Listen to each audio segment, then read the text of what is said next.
નમસ્કાર. આજના વર્ચ્યુઅલ ક્લાસરૂમમાં આપ સૌનું હાર્દિક સ્વાગત કરું છું. આજે આપણે આઈટીઆઈમાં ચાલતા ડ્રાફ્ટ્સમેન સિવિલ ટ્રેડ અંતર્ગત સર્વેઇંગ લેસન વિશે માહિતીસર તાલીમ લઈશું. સામાન્ય ખ્યાલ: સર્વેક્ષણ માપન કરવાની એક કળા છે, જેની મદદથી જમીન, ભૂગર્ભમાં, આકાશમાં જુદા જુદા સ્થિર પોઈન્ટની સાપેક્ષ સ્થિતિમાં જુદા જુદા ઉપકરણો અને પદ્ધતિઓ વડે અંતર જાણવા માટે અને જે શીટ હોય તેમાં દોરવા માટે ઉપયોગમાં લેવામાં આવે છે. એન્જિનિયરિંગમાં મકાન, રોડ, રેલવે, બ્રિજ, ડેમ વગેરેમાં કન્સ્ટ્રક્શન કરતાં પહેલાં જે તે સ્થળનો સર્વે કરવામાં આવે છે. સર્વેક્ષણ વડે સ્થળની સંપૂર્ણ જાણકારી મેળવી શકાય છે. સામાન્ય ખ્યાલ: જમીન ઉપરના હોરિઝોન્ટલ સપાટીમાં બે પોઈન્ટ વચ્ચે રેખીય કોણ અથવા રેખીય અને કોણીય માપની સર્વેઇંગ વડે માપી શકાય છે. ડ્રોઈંગ શીટ ઉપર જરૂરી સ્કેલમાં બનાવવામાં આવે છે અને તેને પ્લાન કહે છે. મોટા સ્કેલ વડે નાના વિસ્તારમાં પ્લોટ કરવામાં આવે છે, તેને પ્લાન કહે છે. મોટા વિસ્તારોને નાના સ્કેલમાં પ્લોટિંગ કરી તૈયાર કરવામાં આવે છે, તેને શહેર, રાજ્ય, દેશ વગેરેના નકશા કહે છે. સર્વેક્ષણના હેતુ: સર્વેક્ષણનો મુખ્ય હેતુ નકશા અથવા પ્લાન બનાવવાનું છે. ફક્ત હોરિઝોન્ટલ ડિસ્ટન્સ પ્લાન અથવા નકશામાં બનાવવામાં આવે છે, જ્યારે ઊભા અંતરને કન્ટૂર લાઇન અથવા બીજી પદ્ધતિ વડે પ્લોટ કરી શકાય છે. સર્વેક્ષણના વર્ગ: સામાન્ય રીતે સર્વેક્ષણના બે વર્ગમાં વિભાજિત છે: સમતલ સર્વેક્ષણ અને ભૂપૃષ્ઠ સર્વેક્ષણ. સર્વેક્ષણના વર્ગમાં પહેલું આપણે જોઈએ સમતલ સર્વેક્ષણ.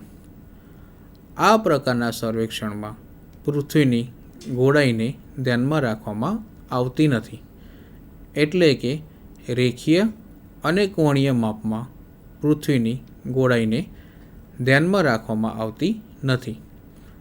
નાના વિસ્તારો માટે આ સર્વેક્ષણ કરવામાં આવે છે, કારણ કે 18.2 કિલોમીટરના અંતરે પૃથ્વીની ગોળાઈની અસર ખૂણાના 1 સેકન્ડ જેટલી હોય છે. સર્વેક્ષણના વર્ગમાં બીજા નંબરનું જે છે એ ભૂપૃષ્ઠ સર્વેક્ષણ. આ સર્વેક્ષણ અંતર્ગત પૃથ્વીની ગોળાઈને ધ્યાનમાં રાખવામાં આવે છે, એટલે કે રેખીય અને કોણીય માપ પૃથ્વીની ભૂવક્રતાને ધ્યાનમાં રાખીને ત્રિકોણમિતિ વડે જાણીને શોધવામાં આવે છે. આ સર્વેક્ષણ ઘણા મોટા વિસ્તારમાં ઉપયોગમાં લેવામાં આવે છે, કારણ કે વધારે મોટા વિસ્તારમાં રેખીય અને કોણીય માપ પૃથ્વીના વક્રતાના પ્રભાવથી બદલાઈ જાય છે. સર્વેક્ષણનું વર્ગીકરણ: સૌથી પહેલાં આપણે જોઈશું વિસ્તાર આધારિત સર્વેક્ષણ. 1 નંબર, જમીન સર્વેક્ષણ. જમીન સર્વેક્ષણનું ફરીથી નીચે જણાવેલ પ્રકારમાં વિભાજન થાય છે. 1. શહેર સર્વેક્ષણ. કોઈ શહેર કે નગર જુદા જુદા રોડ, રસ્તા, પાણી વગેરેની વ્યવસ્થા માટે જે સર્વેક્ષણ કરવામાં આવે છે તેને શહેર સર્વેક્ષણ તરીકે ઓળખવામાં આવે છે. સર્વેક્ષણના વર્ગીકરણમાં બીજો નંબર છે વિસ્તાર આધારિત સર્વેક્ષણ.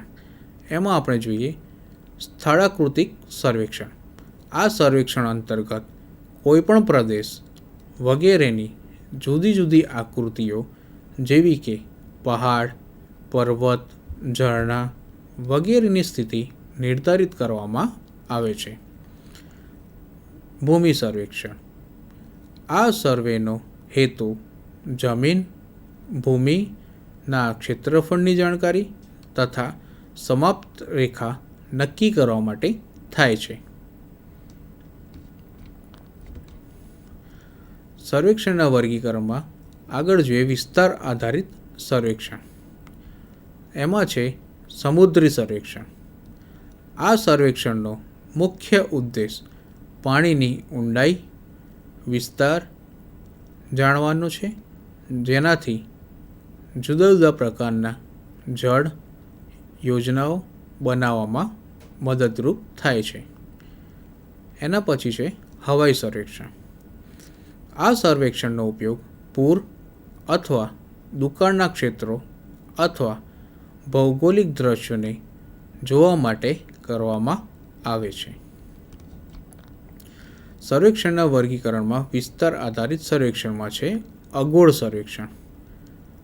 અવકાશમાં રહેલ જુદા જુદા ગ્રહો વગેરેની સ્થિતિ જાણવા માટે આ સર્વેક્ષણનો ઉપયોગ કરવામાં આવે છે. સર્વેક્ષણના ઉદ્દેશના આધાર ઉપર વર્ગીકરણ. તેને નીચે મુજબ વર્ગીકૃત કરવામાં આવે છે. એન્જિનિયરિંગ સર્વેક્ષણ. આ સર્વેક્ષણ એન્જિનિયરિંગના જુદા જુદા નિર્માણ કાર્યોને સંપન્ન કરવામાં જુદા જુદા આંકડાને મેળવવા માટે કરવામાં આવે છે. બીજો નંબર છે ખાણ સર્વેક્ષણ. પૃથ્વીના પેટાળમાં રહેલ ખનિજોના સ્તર અને તેમના જથ્થાની જાણકારી માટે કરવામાં આવે છે. ભૂગર્ભ સર્વેક્ષણ. આ સર્વેક્ષણ પૃથ્વીની સપાટીના નીચેના પથ્થરોના સ્તર વગેરેની જાણકારી માટે કરવામાં આવે છે. મિલિટરી સર્વેક્ષણ. આ સર્વેક્ષણનો ઉપયોગ મિલિટરીના કાર્યો જેવા કે સુરંગ, પુલ, રસ્તા, રહેણાંક વગેરેની જાણકારી પ્રાપ્ત કરવા માટે કરવામાં આવે છે. સર્વેક્ષણ માટેના ઉપકરણોના આધારે વર્ગીકરણ. સર્વેક્ષણ માટેના ઉપકરણનો આધારે વર્ગીકરણ નીચે મુજબ છે. ચેન સર્વેક્ષણ, પ્લેન ટેબલ સર્વેક્ષણ, કંપાસ સર્વેક્ષણ, થિયોડોલાઇટ સર્વેક્ષણ, ફોટોગ્રાફિક સર્વેક્ષણ અને ટેકોમીટર સર્વેક્ષણ. સર્વેક્ષણના સિદ્ધાંત. સર્વેક્ષણના મુખ્ય સિદ્ધાંત નીચે મુજબ છે. કોઈપણ બિંદુની સ્થિતિએ બે નિર્દેશન બિંદુઓ જાણવા માટે થાય છે. અને બીજો નંબર પૂરા વિસ્તારમાં શરૂ કરીને નાના ભાગમાં વિભાજન કરવું. સર્વેક્ષણનો સિદ્ધાંતમાં આગળ જોઈએ. કોઈપણ બિંદુની સ્થિતિ બે નિર્દેશન બિંદુ જાણવા માટે થાય છે. નિર્દેશન બિંદુની સ્થિતિ પહેલેથી જાણતા હોઈએ છીએ. આ બિંદુઓથી ખૂણા અથવા અંતરને માપીને ત્રીજા બિંદુની સ્થિતિ જાણવામાં આવે છે, જેની પદ્ધતિઓ નીચે મુજબ છે. આકૃતિમાં એ અને બીની સ્થિતિ જાણીએ છીએ. સીની સ્થિતિ જાણવાની રહે છે. આ આપણી આકૃતિ છે, જેમાં એ અહીંયા જોઈએ તો એ અને બી બંનેની સ્થિતિ આપણને ખબર છે, પણ સીનો ખૂણો તથા સ્થિતિ આપણને ખબર નથી. તો આ જે આપણે ત્રિકોણ મેળવવો હોય તો એના માટે કઈ પ્રોસિજર કરવી એ આપણે આગળ જોઈએ.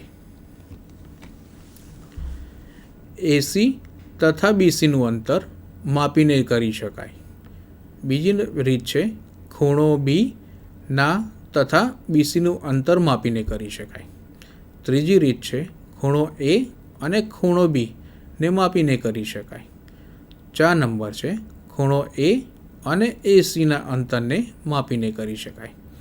5 નંબર છે સી બિંદુથી એ બી ઉપર લંબ બનાવીને તથા બિંદુ એ અને બીથી અંતર માપીને આપણે એની કરી શકાય. પૂરા વિસ્તારમાં શરૂ કરીને નાના ભાગમાં વિભાજન કરવું. આનાથી સૌ પ્રથમ વિસ્તારમાં નિયંત્રણ બિંદુ સ્થાપિત કરી વિસ્તારનું નાના નાના ભાગોમાં વિભાજન કરવામાં આવે છે. ત્યારબાદ સર્વેક્ષણ કરવામાં આવે છે. આ સિદ્ધાંતમાં ખામી રહેવાના કારણે શક્યતાઓ ઓછી રહે છે. અંતરનું માપન. સર્વેક્ષણ કામગીરીમાં માપના એકમ નીચે મુજબ છે. 1 નંબર, ખૂણાનું માપ ડિગ્રી, મિનિટ અને સેકન્ડથી કરી શકાય છે. 2 નંબર, ક્ષેત્રફળનું એકમ ચોરસ મીટર અથવા ચોરસ સેન્ટીમીટર તરીકે કરી શકાય છે. અંતરનું માપન સ્કેલ. નકશામાં દર્શાવેલ અંતર અથવા પૃથ્વીની જમીન લેવલ ઉપર દોરવામાં આવેલ પ્રમાણપત્રને સ્કેલ કહે છે. તેને લખવા કે આંકન કરવા માટેની 2 પદ્ધતિઓ છે. સ્કેલના લેશનમાં તેના વિશે વિગતવાર વર્ણન કરેલ છે. રેખીય અંતર. સર્વેક્ષણના અંતર માપવા માટે નીચે મુજબ સાધન છે.